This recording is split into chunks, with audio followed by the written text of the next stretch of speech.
Hi, it's Steve. Today we'd like to show you how to change the Fresh Food Door Gasket on your refrigerator. It's a really easy job. Let me show you how we do it.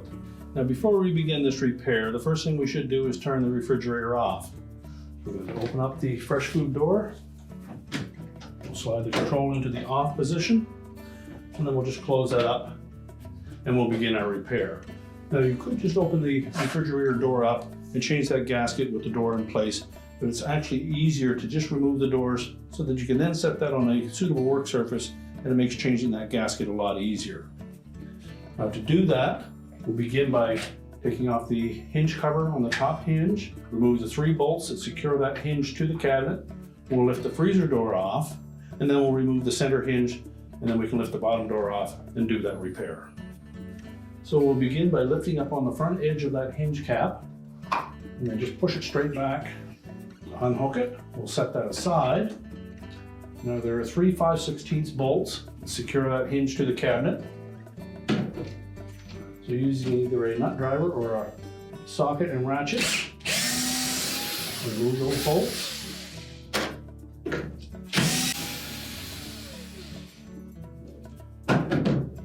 Once you've removed all of the bolts, you can lift that hinge out of the hole on the top of the freezer door. So next we're just going to grasp that freezer door, open it up, we'll lift it off of that center hinge, and then we're just going to set that aside for the time being. Now next we'll remove the center bolt on that center hinge. Again, that is a 5/16 hex head screw.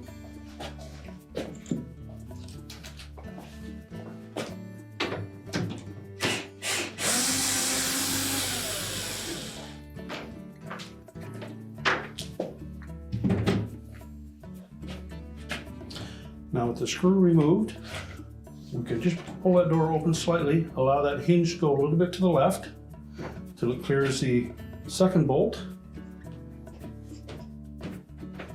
Then you can lift the hinge out of the top of the door. You can then take that Fresh Food door off, and we'll set it on a suitable work surface where we can change out that gasket. Now with the door open on a suitable work surface, our next step will be to peel back that gasket to expose the screws that secure the inner door panel to the outer door panel, and they basically sandwich a lip of that gasket in between them to hold it in place. So we're just going to go ahead and remove all of those screws,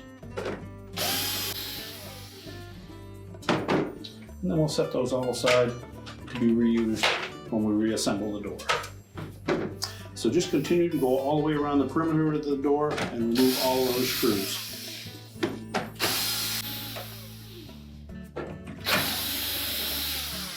Now, after we've removed all of the screws, we can then just pull that gasket out from underneath the inner door panel. You'll see the slotted openings where those screws went through, down through the inner door panel, through that lip, and into the outer door panel. So just pull that gasket out all the way around. And then we'll discard that. The new gasket would have came folded in a box. So the first thing we're going to do is to need to soften that up and take out some of the preset shapes in it. There are a couple of methods that we suggest. You could just set that in a bathtub full of hot water, just enough to submerge it, and that will allow that to soften up a bit. You can also put that in a dryer and let it tumble for a while on low heat, or sit it out on a sunny day on a flat surface so that it at least becomes pliable. And once we've softened that up, we suggest that you lay it on a flat surface, preferably a metal surface if possible, with the magnet side of the gasket down just to hold it in place. It's much easier to flatten this gasket before we put it on the door than it is afterwards. So once we've done that and we're ready to reassemble, what we need to do is to tuck that lower edge of that gasket in underneath that inner door panel. So we'll start at each of the corners. We don't want to use any more force than we have to on those corners. So just lift up on the inner door panel, tuck that in underneath. And then just continue all the way along the sides.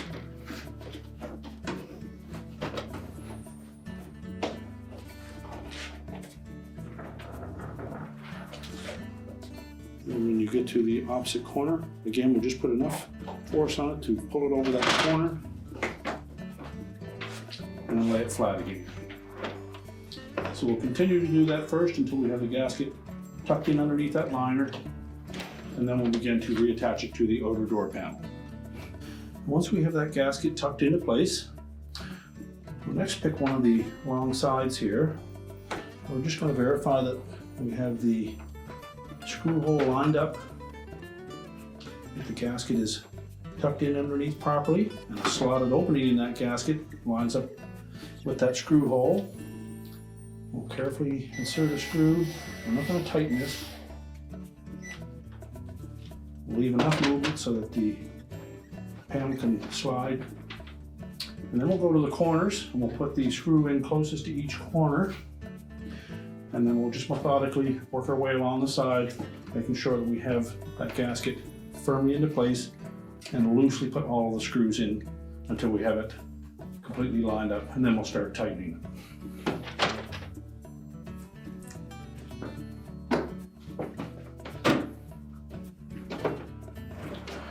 Now we're working near the corners. We'll make sure that we don't put too much strain on that gap. If you happen to tear this portion, it's not that drastic. It's more for looks than anything. We want to make sure that we have that gasket firmly in place before we put one of the screws in.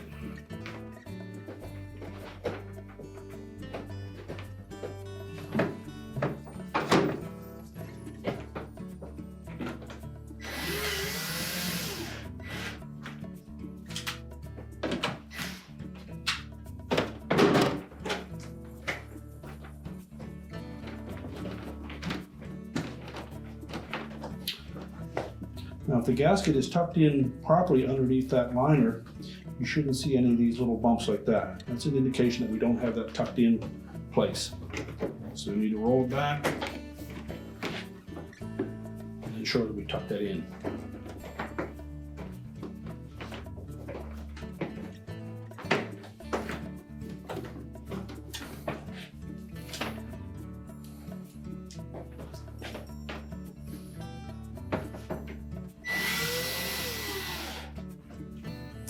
Just continue to do that all the way around the door, making sure that we don't tighten any of those screws just yet.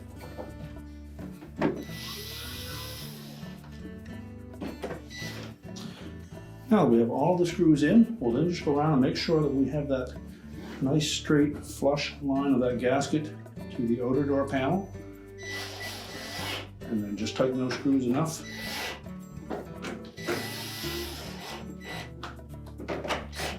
And as we tighten, go back afterwards, make sure that we don't have any little divots, portions of that gasket sticking out. And if you do, simply loosen the screw, line it up again.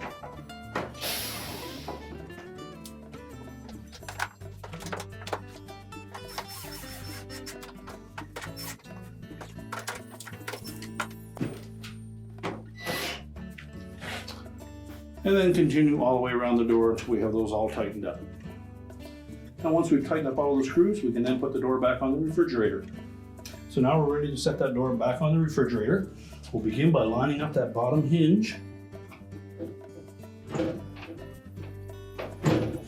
Allow that to drop down into place. And we'll just pivot that door roughly into position, and the magnet on the gasket should hold it closed. We'll then take our center hinge. We're going to drop that into the top of the Fresh Food door.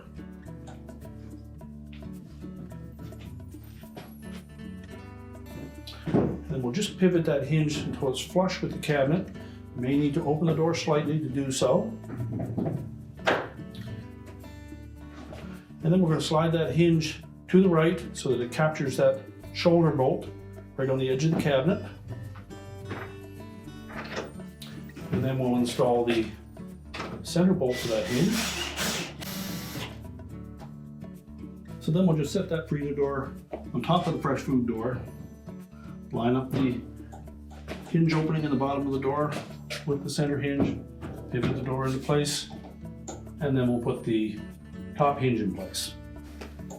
We'll take our upper hinge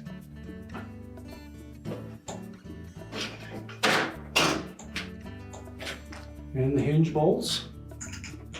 We'll line those up with the threaded holes in the cabinet. And we suggest that you start these by hand so that they don't go in cross-threaded. So you may need to raise or lower that door to help line up that screw.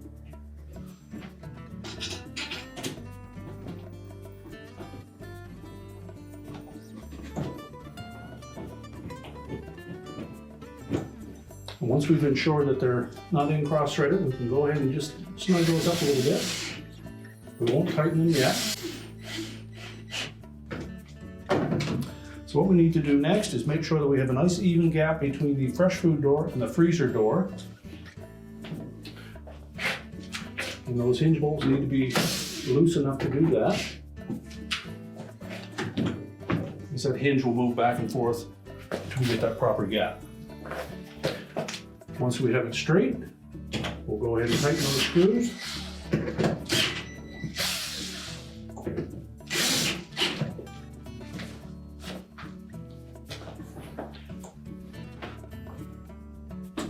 Just check the alignment if you need to make any adjustments.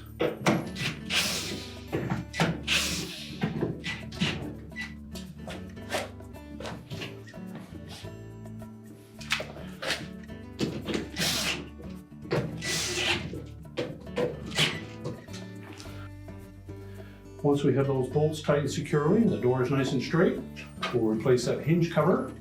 Simply tuck the back end in first, and snap it down into place. We could reload the door, or next open up the fresh food door. Remember to turn the controls back on. And your repair is complete.